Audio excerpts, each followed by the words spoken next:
ان الانسان لفی خسر الا الذین آمنوا وعملوا الصالحات وتواصوا بالحق وتواصوا بالصبر. صدق اللہ العظیم وبلغنا رسولہ النبی الکریم ونحن على ذلك من الشاہدین والشاکرین والحمد للہ رب العالمین. یا صاحب الجمال و یا سید البشر من وجهك المنیر لقد نور القمر لا يمكن الثناء كما كان حقه وبعد خدا بزرگ تو یہ قصہ مختصر. من علينا ربنا اذ بعث محمدا أيده بأيده أيدنا بأحمدا أرسله مبشرا أرسله ممجدا صلوا عليه دائما صلوا عليه سرمدا. إن الله وملائكته يصلون على النبي يا أيها الذين آمنوا صلوا عليه وسلموا تسليما. اللهم صل وسلم على سيدنا محمد وبارك وسلم صلاة وسلام عليك يا ما تحب وترضى بأن تصلي عليه وسلم. اعلیٰ حضرت عظیم البرکت امام احمد رضا خان فاضل بریلوی ارشاد فرماتے ہیں کرو مدح اہل دول رضا کرو مدح اہل دول رضا پڑے اس بلا میں میری بلا. میں گدا ہوں اپنے کریم کا میرا دین پارینا نہیں.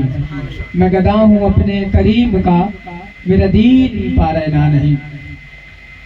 آج کی اس محفل کا انعقاد جشن دستار بندی کے موقع پر کیا گیا جس میں حضرت علامہ مولانا افروز صاحب قبلہ حضرت علامہ مولانا شاہ رخ صاحب قبلہ کے سر پر دستار بندی آپ دیکھ رہے ہیں. آپ نے پوسٹر پڑھا ہوگا.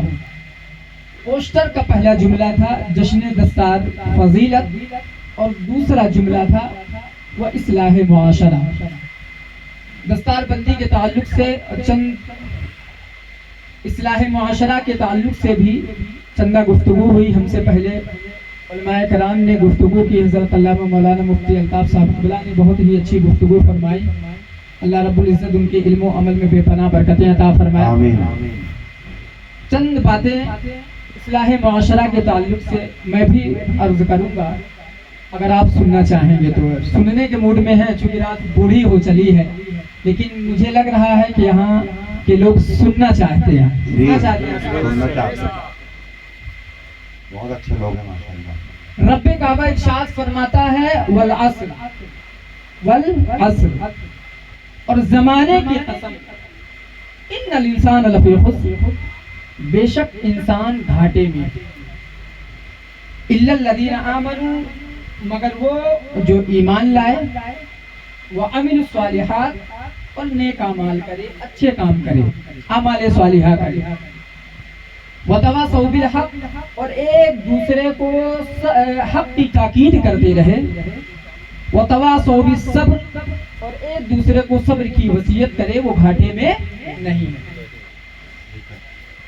رب کا فرمان ظاہر ہے صاف ہے مطلب صاف ہے یعنی انسان گھاٹے میں ہے مگر وہ گھاٹے میں نہیں ہے جو ایمان لائے نیک اعمال کرے. اب نیک اعمال ہے کیا؟ اچھے کام کیا ہیں؟ اعمال صالحہ اسے کہتے ہیں. تو نماز پڑھنا نیک عمل ہے, روزہ رکھنا نیک عمل ہے, حج کرنا نیک عمل ہے, زکوٰۃ دینا نیک عمل ہے, ذکر و اذکار کرنا نیک عمل ہے, ملت کے ساتھ متحد ہو جانا نیک عمل ہے, ایک کعبے کے لیے اکٹھا ہو جانا نیک عمل ہے, ناموس رسالت کے لیے اکٹھا ہو جانا نیک عمل ہے. حتیٰ کہ ہر وہ کام جس سے رب اور رسول راضی ہو جائیں اسے اعمال صالحہ کہا جاتا ہے. نیک اعمال کہا جاتا ہے جس سے رب اور رسول راضی ہو جائیں اسے اعمال صالحہ کہا جاتا ہے, نیک کام کہا جاتا ہے.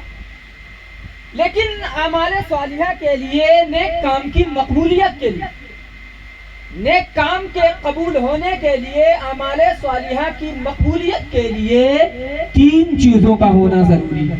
کتنی چیزوں کا؟ 3 چیزوں کا ہونا ضروری ہے. پہلا ایمان, دوسرا اخلاص, تیسرا اتباع رسول. اعمال صالحہ کی مقبولیت کے لیے شرط ہے آپ ایمان والے ہونا چاہیے اور جو کام کر رہے ہو وہ اخلاص کے ساتھ ہو اور رسول کے طریقے پر۔ ایمان کسے کہتے ہیں؟ ایمان آپ نے سنا ہوگا، ایمان کے تعلق سے کئی علماء کی زبانی، ایمان کسے کہتے ہیں اسے حدیث جبریل سے سمجھو۔ حضرت ابو ہریرہ رضی اللہ تعالیٰ عنہ سے مروی ہے، ان ابی ہریرہ قال كان النبي صلی اللہ تعالیٰ علیہ وسلم بارزا یوما للناس فاتاه جبریل۔ حضرت ابو ہریرہ رضی اللہ تعالیٰ عنہ سے مروی ہے کہ ایک مرتبہ سرکار مدینہ صلی اللہ تعالیٰ علیہ وسلم لوگوں کے درمیان تشریف فرما تھے، فاتاه جبریل، تو جبریل علیہ السلام تشریف لائے اور انہوں نے سوال کیا، پوچھ لیا سرکار مدینہ، مل ایمان، ایمان کسے کہتے ہیں؟ تو سرکار مدینہ صلی اللہ تعالیٰ علیہ وسلم نے جواب عنایت فرمایا، الایمان ان تؤمن باللہ وملائکتہ وبلقائہ ورسولہ وتؤمن بالبعث۔ جب جبریل علیہ السلام نے سوال کیا تو آقا کریم نے جواب دیا، الایمان ان تؤمن باللہ، ایمان یہ ہے کہ تم اللہ پر ایمان لاؤ۔ اللہ پر ایمان لانے کا مطلب کیا؟ اللہ پر ایمان لانے کا مطلب یہ کہ اللہ کے وحدانیت پر ایمان لاؤ، اللہ کے صمدیت پر ایمان لاؤ، وہ ستار ہے، وہ غفار ہے، وہ رحمان ہے، وہ رحیم ہے، اس پر ایمان لاؤ، یعنی اسماء الحسنى پر ایمان لاؤ۔ دوسرا رسول کائنات نے فرمایا، وملائکتہ، اور ملائکہ پر ایمان لاؤ، وبلقائہ، اور اللہ سے ملاقات ہونے پر ایمان لاؤ، سبحان اللہ، وتؤمن بالبعث، اور مرنے کے بعد زندہ ہونے پر ایمان لاؤ۔ پھر جبریل علیہ السلام نے سوال کیا، مل اسلام، اسلام کسے کہتے ہیں؟ اسلام کی پریبھاشا کیا ہے؟ اسلام کہتے کس کو؟ تو نبی کریم صلی اللہ تعالیٰ علیہ وسلم نے جواب دیا، الاسلام ان تعبد اللہ ولا تشرک بہ شیئا۔ اسلام یہ ہے کہ تم اللہ کی عبادت کرو اور اس کے ساتھ کسی کو شریک نہ ٹھہراؤ، وتقیم الصلاۃ، اور نماز قائم کرو، وتؤدی الزکاۃ المفروضہ، اور زکات مفروضہ ادا کرو، وتصوم رمضان، اور رمضان کی روزے رکھو۔ پھر جبریل علیہ السلام نے سوال کیا، مل احسان، احسان کسے کہتے ہیں؟ احسان کی پریبھاشا کیا ہے؟ تو نبی کریم سرکار مصطفیٰ صلی اللہ تعالیٰ علیہ وسلم نے جواب عنایت فرمایا، الاحسان ان تعبد اللہ کأنک تراہ۔ احسان یہ ہے کہ جب تم اللہ کی عبادت کرو، یعنی اللہ کی عبادت کرو، تو تمہاری قلبی کیفیت یہ ہونا چاہیے کہ رب ہمیں دیکھ رہا ہے۔ سبحان اللہ، جو بھی آپ کام کر رہے ہو، نماز پڑھ رہے ہو، روزہ رکھ رہے ہو، حج کر رہے ہو، زکوٰۃ ادا کر رہے ہو، عبادت، جو بھی عبادتیں آپ کر رہے ہو، جو بھی اعمال صالحہ کر رہے ہو، تو آپ کی کیفیت یہ ہونا چاہیے کہ تو رب کو دیکھ رہا ہے، یا یہ کیفیت ہونا چاہیے کہ رب تجھے دیکھ رہا ہے۔ سبحان اللہ، فَإِن لَمْ تَكُنْ تَرَاهُ فَإِنَّهُ يَرَاكَ۔ آپ نے اس حدیث مبارکہ کو کئی مرتبہ سنا ہوگا، کئی مرتبہ ریڈ کیا ہوگا، کئی مرتبہ پڑھا ہوگا، لیکن آج ایک نکتہ سماعت کریں، آج ایک نکتہ سماعت کریں اس حدیث مبارکہ کے پیچھے۔ تو جب جبریل علیہ السلام نے آقا کریم سے ایمان کے تعلق سے پوچھا، کس کے تعلق سے؟ ایمان کے تعلق سے پوچھا، آقا کریم نے جو جواب دیا وہ سب کا سب باطن، سب کا سب چھپا ہوا، اللہ چھپا ہوا، رسول چھپے ہوئے، ملائکہ چھپے ہوئے، مرنے کے بعد ایمان لانا یہ بھی معاملہ چھپا ہوا۔ ایمان کے تعلق سے پوچھا گیا تو باطن، یعنی یہ قلبی چیز ہے، اور جب اسلام کے تعلق سے پوچھا گیا تو سب کا سب ظاہر۔ آپ ظاہر میں نماز پڑھ سکتے ہو، ظاہر میں روزہ رکھ سکتے ہو، ظاہر میں حج کر سکتے ہو، ظاہر میں زکوٰۃ ادا کر سکتے ہو، سب کا سب ظاہر ہے نا۔ تو جب ایمان کے تعلق سے پوچھا گیا تو سب کا سب باطن، اور جب اسلام کے تعلق سے پوچھا گیا تو سب کا سب ظاہر، اور جب احسان کے تعلق سے پوچھا گیا تو جواب ملا، ایسی عبادت کرو کہ جیسے کہ تم رب کو دیکھ رہے ہو۔ مطلب کیا؟ مطلب صاف ہے، یعنی اے بندے تو اپنے باطن کو مومن کر لے اور ظاہر کو مسلمان کر لے، اور آگے بڑھ اور آگے بڑھ، احسان کے درجے میں پہنچ جا اور رب کی معرفت حاصل کر لے، اخلاص کے ساتھ رسول کے طریقے پر عمل کرنا شروع کر دے، فائدہ کیا ہوگا؟ زمین میں تمہاری خلافت ہوگی۔ رب فرماتا ہے وعد اللہ الذین آمنوا منکم وعملوا الصالحات لیستخلفنہم فی الارض، اور صالحین کے صفوں میں بھی تمہارا داخلہ ہوگا۔ رب فرماتا ہے والذین آمنوا وعملوا الصالحات لنکفرن عنہم سیئاتہم ولنجزینہم احسن الذی کانوا یعملون، اور خوشگوار زندگی ہوگی۔ رب فرماتا ہے من عمل صالحا من ذکر او انثى وهو مؤمن فلنحيينه حیاتا طیبہ، اور خوف اور غم سے نجات پائے گا، اور حد تو یہ ہے کہ جنت میں کنفرم نصیب ہوگی۔ اسی لیے شیخ الاسلام فرماتے ہیں یقین والے کہاں سے چلے کہاں پہنچے، جو اہل شک ہیں اگر میں بہت اچھا، بہت اچھا، یقین والے کہاں سے چلے کہاں پہنچے، اہل شک ہیں اگر میں تو اعمال صالحہ کے بہت سارے فوائد، نیک کام کرنے کے بہت سارے فوائد۔ آپ کی مائک آواز کھینچ رہی ہے، تھوڑا آپ کو آواز بڑھا دیں۔ ہیلو ہیلو، نیک کام کرنے کے بہت سارے فوائد۔ ایک جیب میں رکھنے والا مائک بھی اس کے پاس نہیں رہا ہے۔ صالحین جو ہوتا ہے، جو اعمال صالحہ کرتا ہے، یعنی جو نماز پڑھتا ہے، روزہ رکھتا ہے، حج کرتا ہے، زکوٰۃ ادا کرتا ہے، ملت کے ساتھ متحد ہو جاتا ہے، دین کے ساتھ اتحاد کر لیتا ہے، اور جب کبھی مسلمان کو ضرورت ہوتی ہے وہ متحد ہو جاتا ہے۔ اعمال صالحہ کے بہت سارے فوائد، اور جو اعمال صالحہ کیا کرتا ہے اس کا درجہ بڑھا کرتا ہے، دھیرے دھیرے اس کا دھیرے دھیرے درجہ بڑھا کرتا ہے۔ اعمال صالحہ کرنے والا کوئی تاج الشریعہ ہو جاتا ہے، کوئی اعلیٰ حضرت ہو جاتا ہے، کوئی بایزید بستامی ہو جاتا ہے، کوئی معروف کرخی ہو جاتا ہے، کوئی غوث اعظم ہو کر پوری دنیا میں ایسا چمکتا ہے کہ پوری دنیا یوں کہتی ہوئی نظر آتی ہے واہ کیا مرتبہ غوث ہے بالا تیرا، اونچے اونچوں کے سروں سے ہے قدم اعلیٰ تیرا، اور سر بھلا کیا کوئی جانے کہ ہے کیسا تیرا، اولیاء مرتے ہیں آنکھیں وہ ہے طلبہ تیرا۔ نعرہ تکبیر، نعرہ رسالت، مفتی خلیل احمد اظہری صاحب قبلہ، جشن دستار فضیلت۔ نیک کام کرنے والا، نماز پڑھنے والا، روزہ رکھنے والا، حج کرنے والا، زکوٰۃ ادا کرنے والا، جو بھی اعمال صالحہ کر دیا۔ یہاں پر آپ لوگ تشریف فرما ہے، کوئی نمازی ہوگا، کوئی حاجی ہوگا، کوئی زکوٰۃ ادا کرتا ہوگا، کوئی صدقہ دیتا ہوگا، جو بھی نیک کام اعمال صالحہ کرتا ہے اس کا درجہ بڑھا کرتا ہے، دھیرے دھیرے ترقی پاتا ہے، اور آگے ترقی ہوتی ہے اور بڑھتا ہے اعمال صالحہ کرنے والا۔ صالحین بڑھتے بڑھتے بڑھتے بڑھتے بڑھتے رسول کائنات کے بارگاہ میں حضوری کا شرف حاصل ہوتا ہے، تو جب دیکھتا ہے رسول کائنات کے جود و کرم کو تو یوں کہتا ہوا نظر آتا ہے واہ کیا جود و کرم ہے شہ بتہا تیرا، نہیں سنتا ہی نہیں مانگنے والا تیرا، اور فرش والے تیری شوکت کا علو کیا جانے، خسروا عرش پہ اڑتا ہے فریرا، خسروا عرش پہ اڑتا ہے فریرا۔ رسول کائنات کی بارگاہ میں روحانی طور پہ پہنچتا اعمال صالحہ کرنے والا، تو اس کی ترقی ہوا کرتی، درجہ بر درجہ بڑھا کرتا، آگے بڑھا کرتا۔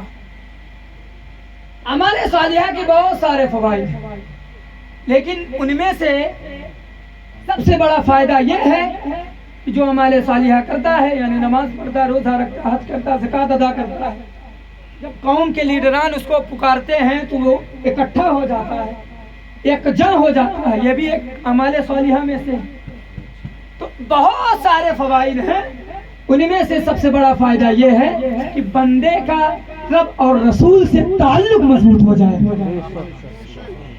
اور اعمال صالحہ جو اپنی زندگی میں کرتا ہے، نیک کام کرتا ہے، اگر اس کے وسیلے سے دعا کیا کرتا ہے تو اللہ رب العزت کے بارگاہ میں وہ دعا کبھی رد نہیں کی جاتی ہے، ضرور قبول ہوا کرتی ہے۔ آپ امام مسلم کو دیکھیں کہ مسلم شریف میں امام مسلم نے ایک باب باندھا جس کا نام دیا باب قصۃ اصحاب غار الثلاثہ. امام مسلم نے یہ باب باندھا حضرت انس رضی اللہ تعالیٰ عنہ سے مروی ہے کہ سرکار مدینہ صلی اللہ تعالیٰ علیہ وسلم فرماتے ہیں کہ ہم سے پہلے 3 لوگ تھے جو سفر کے لیے نکلے, مسافر تھے, سفر کے لیے نکلے. راستے میں ان کو شدید بارش کا سامنا کرنا پڑا, سخت بارش کا سامنا کرنا پڑا. اب سخت بارش ہو رہی ہے, انہوں نے پہاڑ کے قریب ہے, انہوں نے ایک غار دیکھا, غار میں وہ تینوں پناہ لیے, غار میں تینوں چھپ گئے. چند دیر کے بعد ایک پتھر, ایک چٹان آتا ہے اور اس غار کے منہ کو ڈھک لیتا. اب آپس میں تینوں مشورہ کر رہے ہیں, ایک دوسرے سے باتیں کر رہے ہیں, ایک دوسرے سے گفتگو کر رہے ہیں. اچھا یہ بتاؤ کہ ہم کریں کیسے, معاملہ کیا ہو, اس قید سے ہمیں رہائی کیسے ملے. گفت و شنوئی کرتے کرتے, بات چیت کرتے کرتے ان میں سے ایک شخص کہتا ہے ایسا کیا جائے کہ جو ہم نے زندگی میں اچھے کام کیے ہوں, جو ہم نے زندگی میں نیک اعمال کیے ہوں, اچھے کام کیے ہوں, اس کا وسیلہ بنا کر کے رب کے بارگاہ میں دعا کریں, اللہ رب العزت ضرور قبول فرمائے. اور ایسا ہی ہوا. ایک شخص کہتا ہے میرے بوڑھے والدین تھے, میں صبح سویرے مویشیوں کو لے کر کے باہر نکل جاتا تھا اور شام کے وقت لوٹتا تھا. شام کے وقت لوٹنے کے بعد میں مویشیوں کو باندھنے کے بعد دودھ نکالتا تھا. دودھ نکالنے کے بعد سب سے پہلا پیالہ اپنے بوڑھے والدین کو دیا کرتا تھا. اس کے بعد بیوی بچے اہل کھانا کو دیا کرتا تھا. وہ شخص کہتا ہے میرا ہر دن کا یہی معمول تھا, لیکن ایک دن ایسا ہوا کہ میں شام کو لوٹنے میں مجھے تاخیر ہو گئی, مجھے دیر لگ گئی. میرے بوڑھے والدین سو چکے. میں نے مویشیوں کو باندھنے کے بعد دودھ نکالا. دودھ نکالنے کے بعد اب میں بوڑھے والدین سو رہے ہیں, ان کے قریب میں دودھ کا پیالہ لے کر کھڑا رہا اور اس نے کہا کہ مجھے یہ گوارا نہ کیا, مجھے یہ گوارا نہ کیا, مجھے یہ ناپسند محسوس ہوا کہ اپنے بوڑھے والدین کو میں جگاؤں. اسی حالت میں میں دودھ کا پیالہ لے کر کھڑا رہا. میرے بچے قدموں کے نیچے روتے رہے, بلبلاتے رہے, لیکن میں نے دودھ کا پیالہ نہ دیا. اب میرے بوڑھے والدین سو رہے ہیں, یہاں تک کہ فجر کا وقت ہو گیا. اللہ اللہ. وہ شخص کہتا ہے اے پروردگار عالم, یہ بر الوالدین, یہ والدین کے ساتھ نیک کام میں نے تیری رضا کے واسطے کیا, میں نے کوئی ریاکاری کے طور پر نہیں کیا کہ میرے بوڑھے والدین 50,000 یا 5 لاکھ کی لالچ میں نے ایسے کیا, تیری رضا کے واسطے کیا. اگر تیری بارگاہ میں یہ نیک کام قبول ہوا ہو تو ہم سے اس چٹان کو دور کر دے. رب کی بارگاہ میں دعا قبول ہوتی ہے اور چٹان کا کچھ حصہ کھل جاتا ہے. یہ نیک عمل کا پاور ہے, پاور. دوسرا شخص کہتا ہے میں اپنے چچا زاد بہن سے ایسی محبت کرتا تھا جیسی محبت ایک انسان دوسرے انسان سے کر سکتا. اس نے 100 دینار طلب کیا, میں نے 100 دینار اکٹھا کیا, اس کو دے دیا. ہم دونوں آپس میں بیٹھے ہوئے تھے, قریب یہ تھا کہ میری نفس غالب آ جائے مجھ پر. اس لڑکی نے کہا خدا سے خوف کر, اللہ سے ڈر. اے پروردگار عالم, جس وقت اس لڑکی نے کہا اللہ سے خوف کر, خدا سے ڈر, میں نے تیرا نام سن کر کے میرے جسم میں خوف طاری ہو گیا اور میں نے اس گناہ کو ترک کر دیا, چھوڑ دیا اور اٹھ کھڑا ہوا. اے پروردگار عالم, یہ کام میں تیری رضا کے واسطے کیا, یہ خوف تیری رضا کے واسطے تھا. اگر تیری بارگاہ میں قبول ہوا ہو تو ہم سے اس چٹان کو دور کر دے. رب کی بارگاہ میں دعا قبول ہوتی ہے تو چٹان کا کچھ حصہ اور کھل جاتا ہے. اللہ. نیک اعمال کا پاور دیکھتے چلو. تیسرا شخص کہتا ہے میں نے ایک مزدور کو رکھا تھا اجرت کے طور پر, کاشتکاری کے لیے ایک اجرت کے طور پر رکھا تھا. وہ کاشتکاری کیا, کاشتکاری کرنے کے بعد میں نے اس کو اجرت کا مال دینا چاہا, لیکن اس شخص نے لینے سے انکار کر دیا اور چلا گیا. میں نے اس کے اجرت کے مال سے مویشیوں کو خریدا. وہ شخص کہہ رہا اس کے اجرت کے مال سے مویشیوں کو خریدا, غلاموں کو خریدا اور کچھ زمینوں کو بھی خرید لیا. چند عرصہ دراز وہ شخص آتا ہے اور کہتا ہے اے بندے خدا سے خوف کر, اللہ سے ڈر اور میرا حق مجھے واپس کر. یہ کہتا ہے اے پروردگار عالم میں نے اس سے جھوٹ نہ کہا, میں نے کہا یہ مال تیرا ہے, یہ مویشی تیرے ہیں, یہ غلام تیرے ہیں. اے پروردگار عالم یہ کام میں نے تیری رضا کے واسطے کیا, اس میں کوئی ریاکاری نہیں تھی. اللہ رب العزت کے بارگاہ میں دعا قبول ہوتی ہے اور اللہ رب العزت اس چٹان سے تینوں کو رہائی عطا کرتا ہے.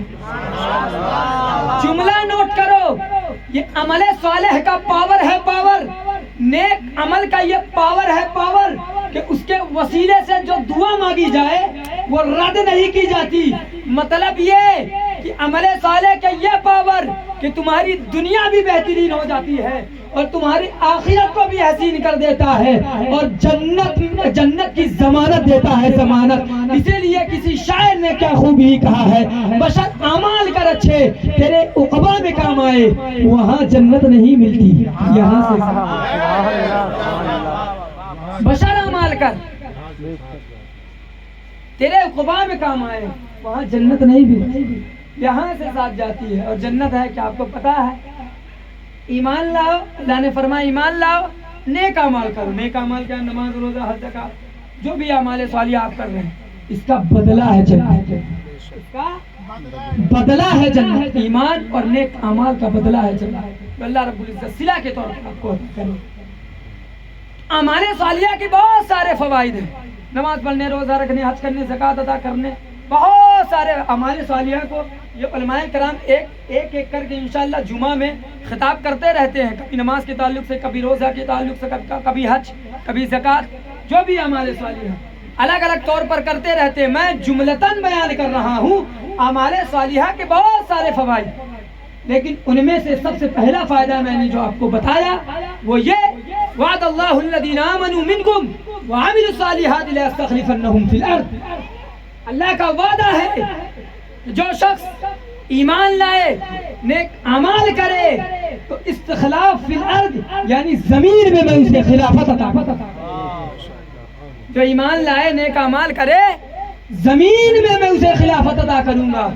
اور دنیا والوں نے دیکھا بھی, اللہ نے وعدہ اپنا پورا کیا. جو شخص ایمان لائے, نیک اعمال کیے, زمین میں ان کی خلافت. دنیا والوں نے دیکھا حضرت ابو بکر صدیق ایمان لائے, نیک اعمال کیے, زمین میں ان کی خلافت.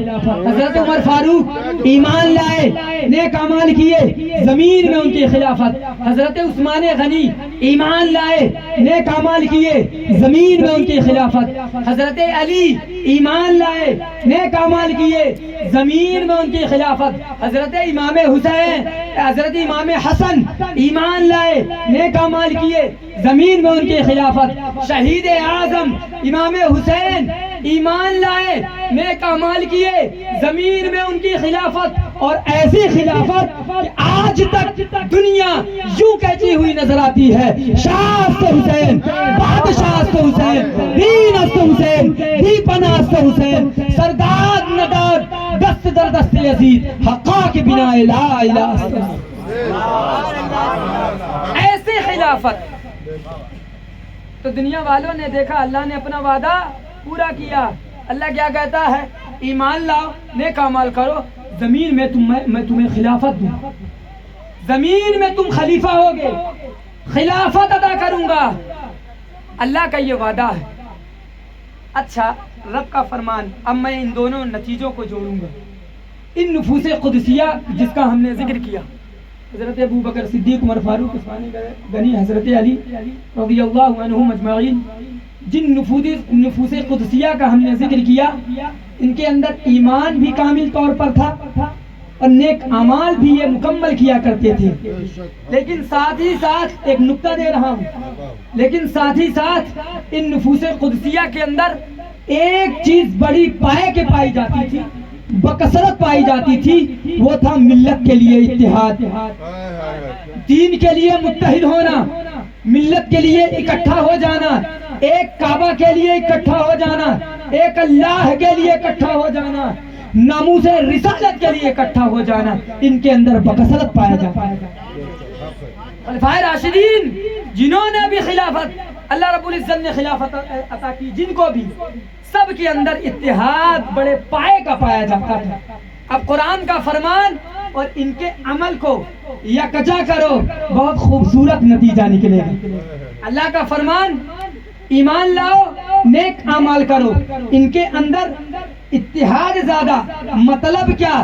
نتیجہ یہ ہوا اے بندے ایمان لا، نیک اعمال کر، دین کے لیے متحد ہو جا، اسلام کے لیے متحد ہو جا، کعبہ کے لیے متحد ہو جا، کلمہ توحید کے لیے متحد ہو جا، ناموس رسالت کے لیے متحد ہو جا، تو تجھے کسی بارود و بم کی ضرورت نہیں، تجھے اسلحہ کی ضرورت نہیں، ہر میدان میں کامیاب ہوتا ہوا نظر آئے گا۔ یقین والے کہاں سے چلے کہاں پہنچے، جو اہل شک ہے اگر میں مگر ملے۔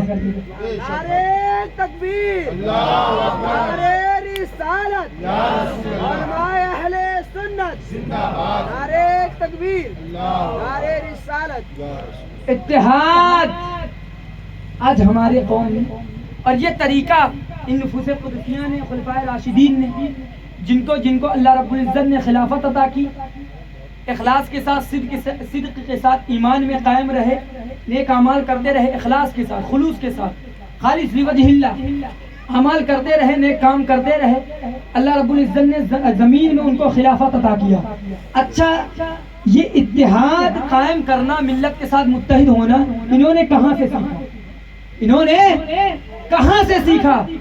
تو انہوں نے اور ہم ابھی سیکھ رہے ہیں، لیکن انہوں نے رسول کائنات سے سیکھا۔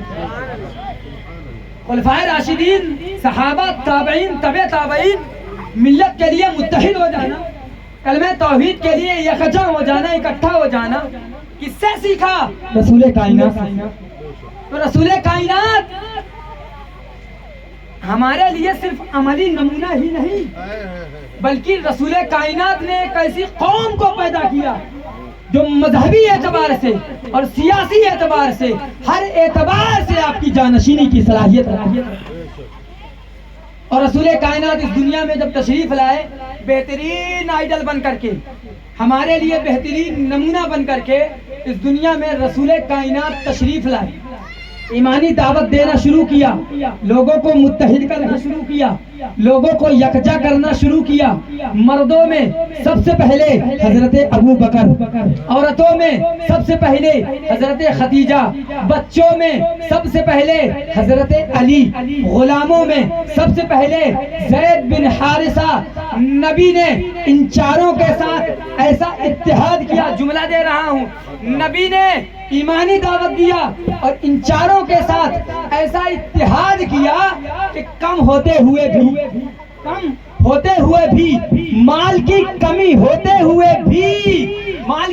ہوتے ہوئے بھی ایسا اتحاد قائم کیا کہ 4 سے 40 ہونے میں وقت نہ لگا، اور 40 سے 4000 ہونے میں وقت نہ لگا، 4000 سے 4 کروڑ ہونے میں وقت نہ لگا۔ آج پوری دنیا میں کروڑوں کی تعداد میں مسلمان ہیں جن کا کلمہ ہے لا الہ الا اللہ محمد الرسول اللہ۔ تو نبی کریم صلی اللہ تعالی علیہ وسلم نے سب سے پہلے، اگر غور و فکر کرو گے، اتحاد کی دعوت ہے، ایمانی دعوت ہے، متحد کیا، چاروں کے ساتھ مل کر کے ایمانی دعوت دینا شروع کیا۔ ایسا متحد کیے کہ خلفائے راشدین نے خلافت کی ہے، لیکن آج ہمارے درمیان اتحاد نہیں، ہمارے قوم میں اتحاد نہیں، ہمارے علماء میں اتحاد نہیں۔ اس کی وجہ کیا آپ کو پتا ہے؟ سن رہے ہیں آپ لوگ کہ نہیں سن رہے ہیں؟ سمجھ میں آ رہا ہے کہ نہیں آ رہا؟ میں تقریر اگر لفظ النشر کے ساتھ میں نہ کر سکوں، جملے کے ساتھ میں بھیگو کر اگر نہ بول سکوں، لیکن میں آپ کو میسج پہنچانا چاہتا ہوں کہ اتحاد ہمارے درمیان کیوں نہیں؟ میں وجہ بتا دیتا ہوں۔ ہمارے درمیان اتحاد اس لیے نہیں ہے کہ ہم ایک ہی شخص میں ہر کوالٹی دیکھنا چاہتے ہیں۔ یعنی مثال کے طور پر ایک ہی شخص میں آپ کا اگر کوئی پیر ہے، یا آپ کا کوئی آپ کے گاؤں کا عالم ہے یا جس سے آپ کا تعلق ہے، آپ کا ماما ہے یا بھانجا ہے، کوئی عالم ہے، مفتی ہے، ایک ہی کے اندر آپ ہر کوالٹی دیکھنا چاہتے ہیں. آپ یہ چاہتے ہیں کہ یہی مفتی ہو، یہی محدث ہو، یہی مفکر ہو، یہی مجدد ہو، یہی جنگ کے میدان کا سپہ سالار ہو اور یہی سیاستداں. ایسا نہیں ہو سکتا. کیوں؟ اس لیے کہ نبی نے فرمایا کل میسر لما خلق لہ. اللہ رب العزت اس کو اسی اعمال کی توفیق دیتا ہے جس کو جس کے لیے پیدا کیا ہے. کوالٹی آپ کو الگ الگ ملے گی، ایک ہی کے اندر ہر کوالٹی نہیں مل سکتی. ہر کوئی مفتی نہیں ہو سکتا، ہر کوئی محدث نہیں ہو سکتا، ہر کوئی مجدد نہیں ہو سکتا، ہر کوئی جنگ کے میدان کا سپہ سالار نہیں ہو سکتا، ہر کوئی ٹیم کا لیڈر نہیں ہو سکتا. ہر کے اندر یہ کوالٹی نہیں ہو سکتی. تو آپ کو کرنا کیا ہے؟